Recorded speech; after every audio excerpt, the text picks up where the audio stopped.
오늘 함께 나눌 말씀 출애굽기 20장 우리 함께 살펴보겠습니다. 2절부터 6절까지의 말씀 우리 한 목소리로 함께 봉독하겠습니다. 나는 너희를 이집트 땅 종살이 하던 집에서 이끌어낸 주 너희의 하나님이다. 너희는 내 앞에서 다른 신들을 섬기지 못한다.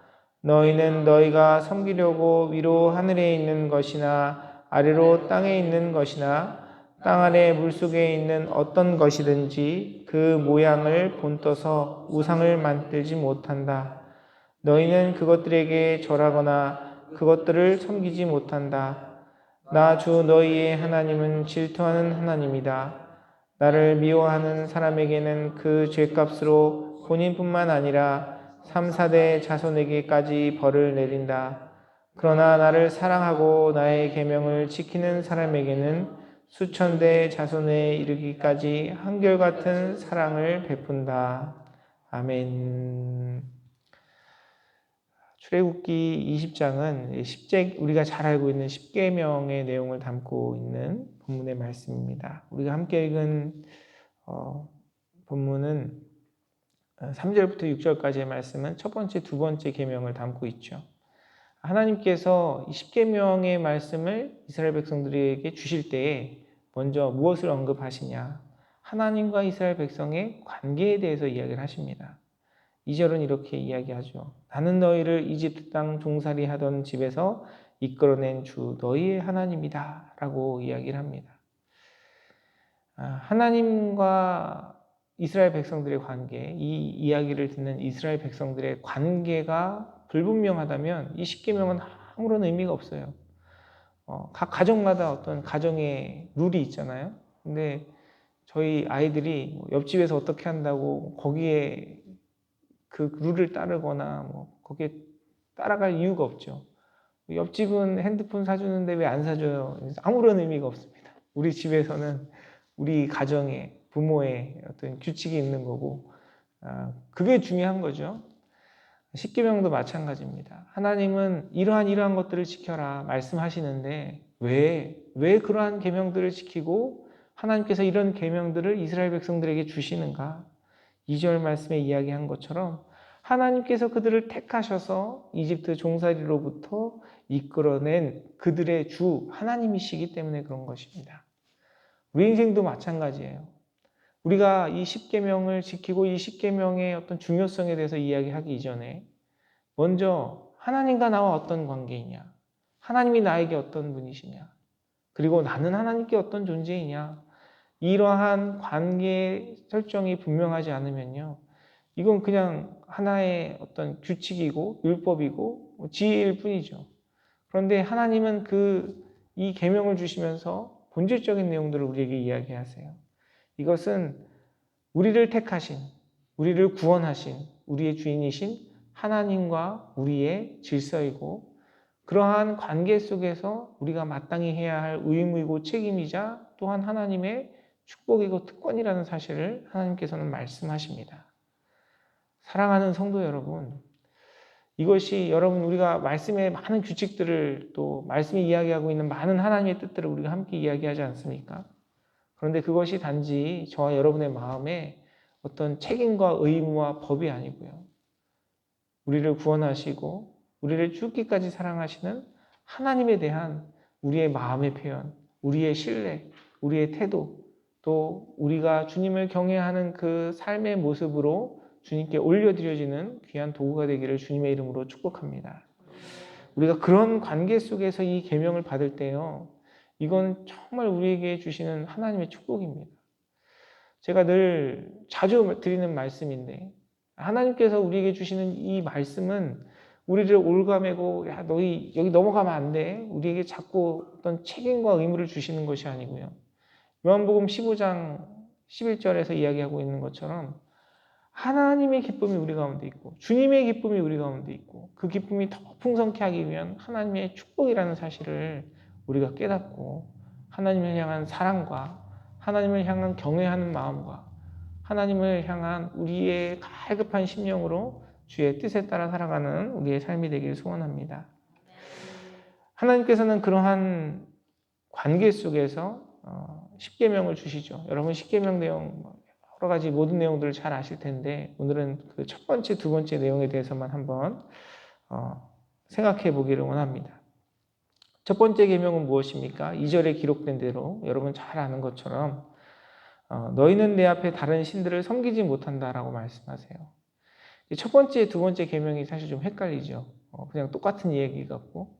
근데 첫 번째 계명은 우리에게 뭘 얘기하냐면 하나님, 우리가 섬겨야 할 바른 대상이 하나님이심을 우리에게 일깨워줘요. 두 번째 계명은요, 하나님을 섬기는데 어떻게 섬겨야 하냐는 거죠.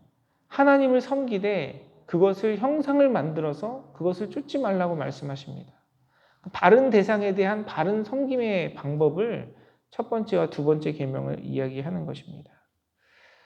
성경은 먼저 우리에게 무엇을 이야기합니까? 우리의 섬김의 대상 오직 하나님 한 분이라는 겁니다. 왜 그렇습니까? 앞서서 이야기한 것처럼 하나님께서 우리를 구원하신 우리의 구세주가 되시고 우리는 주님의 그 사랑과 은혜를 받은 자이기 때문에 하나님과의 그 관계 속에서 우리의 신실함과 우리의 책임과 우리의 그런 하나님에 대한 자세를 온전히 나타내야 된다는 거죠. 그리고 이 하나님께서 이야기하시는 그 축복과 은혜 속에서 이 관계가 특별한 하나님 앞에 특별한 존재로 우리가 부르심을 받았다는 겁니다. 우리가 어떤 관계들은 뭐 폭넓게 또 다양하게 이루어갈 수 있습니다. 예를 들어서 친구의 관계는 친구는 좋은 친구 많으면 많을수록 좋죠.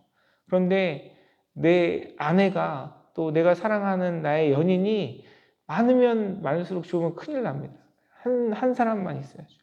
하나님과 우리의 관계도 마찬가지입니다. 하나님 계속해서 우리에게 물어보시는 거예요. 너의 주인이 누구냐? 너의 신이 누구냐? 다른 신을 섬기지 말라고 말씀하시는 겁니다. 여기서 말하는 다른 신은 어떤 종교적인 측면에서 뭐 다른 종교의 그런 절대자들을 의미하는 것만은 아니에요. 골로새서 3장 5절은 이렇게 이야기합니다. 그러므로 땅에 속한 지체의 일들, 곧 음행과 더러움과 정욕과 악한 욕망과 탐욕을 죽이십시오. 탐욕은 우상 숭배입니다. 라고 성경은 이야기하고 있어요. 다른 신을 섬긴다는 것, 그것은 뭐 다른 종교의 신에게 뭐 기도하고 뭐 점을 치고 그런 것만 의미하는 것이 아니고요. 물론 그것을 포함해서 우리의 육체 가운데 있는 우리의 모든 정욕, 우리의 감정과 생각과 사고와 이 세상의 풍조, 그 모든 것, 하나님보다 우선시되는 그 모든 것이 다 우상이 될 수 있다는 것을 성경은 우리에게 일깨워주고 있습니다. 사랑하는 성도 여러분, 저와 여러분의 삶 속에서 오직 우리 하나님만 우리의 주인이 되시고 우리의 예배의 섬김이 대상이 되는 은혜의 자리에 서시는 사랑하는 성도님들의 삶이 되시기를 주님의 이름으로 축원합니다. 왜냐하면 하나님만 우리 인생의 참된 행복의 주인이시고 하나님이 우리 모든 인생의 사랑과 축복과 은혜와 또 복음의 근원이시기 때문에 그분을 선택하면 우린 모든 것을 얻는 것이에요. 반대로 그분을 외면하면 우리가 그분을 바라보지 않고 그분을 섬기지 않고 그분과 사랑의 관계에서 떠나 있다면 우리가 이 세상에서 어떤 것을 누리고 어떤 것을 추구하던 우리는 모두 다 그것을 통해서 고통과 아픔을 경험할 수밖에 없다는 것이죠. 하나님을 향한 섬김이었고 주님을 향한 그 관계가 없는 이 세상의 물질과 이 세상의 권력과 이 세상의 지위가 얼마나 사람을 망가지게 합니까? 우리 주님이 계시면 그러한 것들이 없다 할지라도 우리는 온전한 행복과 축복 가운데 설 수 있는 것이죠. 오직 주님만을 섬기며 하나님 베푸시는 귀한 은혜의 자리에 서시는 사랑하는 성도님들의 삶이 되시기를 간절히 소원합니다. 또한 말씀은 우리에게 무엇이라고 이야기합니까? 하나님 너희가 다른 신을 섬기지 말라 말씀하시고 또 4절에 보니까 너희는 너희가 섬기려고 위로 하늘에 있는 것이나 아래로 땅에 있는 것이나 땅 아래 물속에 있는 어떤 것이든지 그 모양을 본떠서 우상을 만들지 못한다라고 말씀하고 계세요. 하나님을 섬길 때에 어떻게 섬겨야 하는지 우리에게 일깨워주고 계시는 것이죠. 우리가 하나님을 섬긴다 그러면서 그 하나님이 본질이신데 그 본질을 잃어버리고 어떤 형태만 남아있을 때가 많이 있습니다.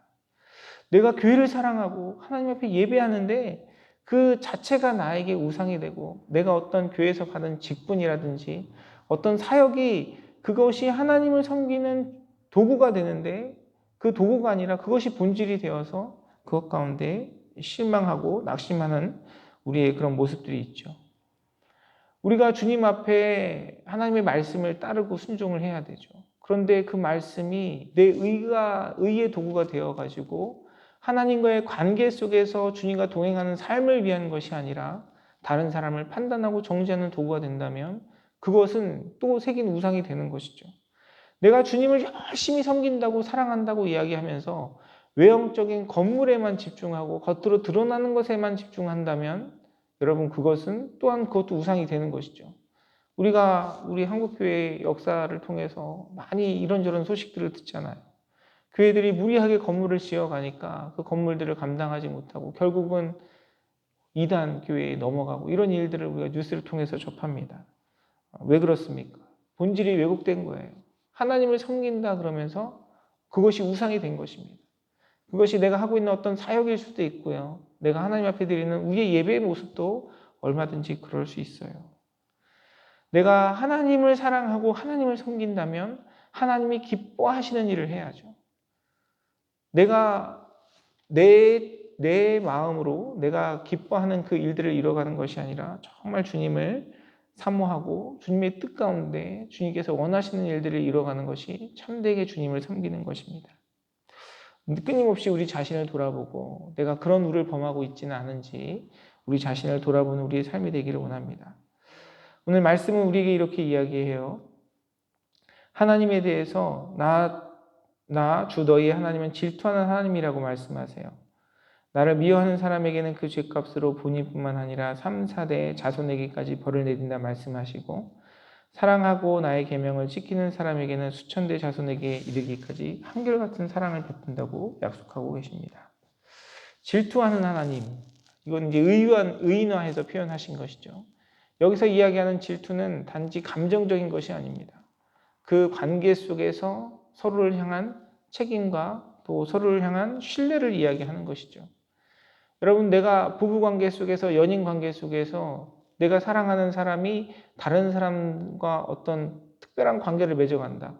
그 가운데 질투하지 않는다면 관심이 없는 것이죠. 그렇죠? 하나님께서 우리를 향해서 질투하신다는 말씀은 연약하고 부족할 없는 우리의 모습을 하나님께서 특별히 여겨주신다는 겁니다.